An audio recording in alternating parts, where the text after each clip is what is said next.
بسم الله والحمد لله والصلاة والسلام على رسول الله اما بعد. برادر سوال نمودند که پلیس ها یک مرد مسلمان را به خاطر ریش گذاشتنش دستگیر میکنند و به اداره شون میبرند، به یگان زوراوری، به یگان زدن، به یگان لطوکوب، به یگان سختگیری. سوال و جوابهاشون عادی هست. میگن چرا ریش گذاشتی؟ شاید به سبب سوال و پرسیش میگن شاید در همونجا پول دهید کمی برآمدن ممکن است. 200 دلار دهید میبرید. اگر پول نداشته باشید، هیچی نداشته باشید، شاید یک سال دو سال شاید حبس کنند.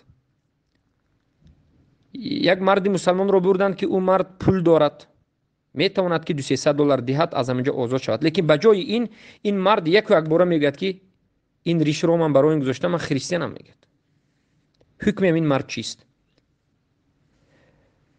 الله المستعان. الله خور کند این طاغوت ها رو. بله، به اسلام می جنگند، به سنت رسول الله می جنگند، به آورده رسول الله می جنگند. اینها کافرین و مشرکین هستند که می جنگند در راه طاغوت برای نابود کردن اسلام با اسلام. الذين كفروا يقاتلون في سبيل الطاغوت. آنها که کافر هستند در راه طاغوت می جنگند، یعنی برای دفاع طاغوت، برای نابود کردن اسلام. این شکننده اسلام است. بد دیدنی چیزی از آورده رسول الله، این کار کردن چیزی از آورده رسول الله، شکننده اسلام است. پنجم و ششم شکننده اسلام. پس اینها مشرکین هستند. این طاغوت ها که خود را ملیسه میگند یا چیزی دیگر میگند و مسلمان ها را به خاطر دین قتل میکنند، حبس میکنند. اما خریستیان هم گفت اجازت میدهند. اما کسی مردی که به خاطر از همون ملیسه خانه برآمدن من خریستیانم میگوید، حکم این چی؟ در حالتی که میتونست که 200 دلار بدهد برایت، پول دارد، یا که حالا اکراه نشده، لطوکوب نشده، میشد که یک سال دو سه سال ترمه بشود. شاید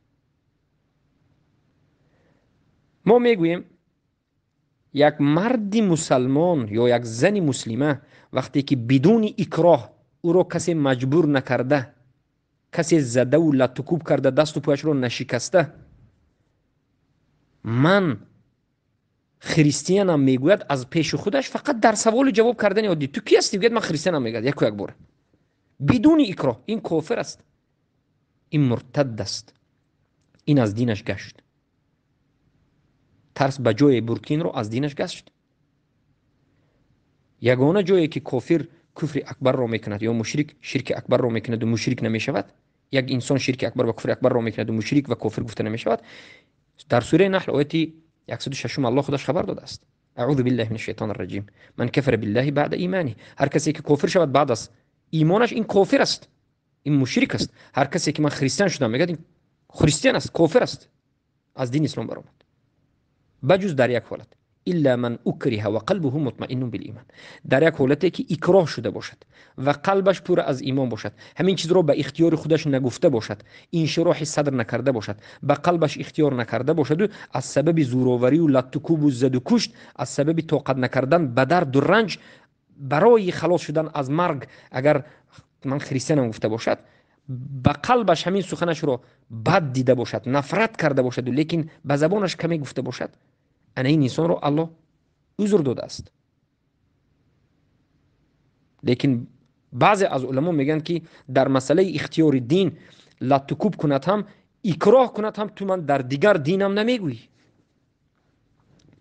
لیکن قول راجح، اگر کسی مثلا من از دینم گشتم بگوید از سبب ضربه زدن و یا دشنام بدهد دین رو، یگون مقدسات رو، یا خودش رو از دیگر دین بگوید، از سبب اکراهی شدید، فقط اکراهی قولی نه، اکراهی عملی، به این معنی که شما رو فقط به زبان گپ نزند، یعنی بگوید که تو بیا دین دیگر کن، یک بار من این مجبور کرد گفته دین دیگر نمیکنید و یک کلمه گپ زد و شما عملا یگون اکراه کند، زند، در حقیقت یک لطوکوب کند، دیدید که دیگر طاقتی نیست، این دیگر مسئله است. اما دو سوال تیهد، یکم سوالش به شما بگید که من خریستانم، کنی اکراه در کجا اکراه است؟ اکراه نیست. غیر از اکراه یگان چیزی دیگر عذر است، عذر نیست. پس این آدم مشرک است، کافر است. این چون آدم مشرک است، کافر است. بله، بسیار انسان هایی که سبحان الله خود را بینویت مسلمانی قوی میگفتند و غیره و غیره، اونها فکر میکردند که الله اونها رو نمیسنجد. نه، برادرانم و خواهران مسلمانم، شما همیشه در یاد داشته باشید که همه ما و شما رو الله میسنجد و شب و روز احتیاط باشید و دعا بکنید و به الله، از خود الله به الله پناه ببرید، بگید اعوذ بک منک. و همیشه در حالت احتیاط باشید، همیشه در حالت زیرکی باشید که بناگاه از دین نبرایید، بناگاه از سنجش نگذارید، به خود باوری کرده و کبر و غرور نکنید، به خود تزکیه هم نتید. آرام باشید، احتیاط باشید، بدونید که الله پیش از شما انسانها رو سنجید، شما رو هم میسنجد. که دینی که شما دعوا میکنید که دینتون حقیق، من مسلمانم و مسلمان حقیقی هستید، صابر هستید، یا کاذب و دروغگوی منافق هستید. امروزه حادثه هایی که میشود به سر بسیار مسلمان ها سنجش است. ما بسیار مسلمان ها رو میبینیم که از سنجش به خوبی گذشتن، الحمدلله. باز الله اونها رو عزت داد، درجه های اونها رو برداشت، صادق بودن اونها معلوم و مشهور شد. اما دیگر طایفه رو باز میبینیم که کاذبین بودن اونها، منافق بودن اونها، سبحان الله ریاکار بودن اینها معلوم شد. زیرا که اینها در زمانی که در بین مسلمان ها خود را خوب و بهتر میگفتن، این همش ریاکاری و دروغی و منافقی بود است. برای آنکه فقط به همون مینیسه خانه بردن، تو کی هستی؟ گفت من خریستیانم. میگه یگان اکراه نیست، انشراح صدر به کفر میکنه. این چنین آدم ها کفر میشه. احتیاط بکنید، دین خود را احتیاط بکنید. بارک الله فیکم.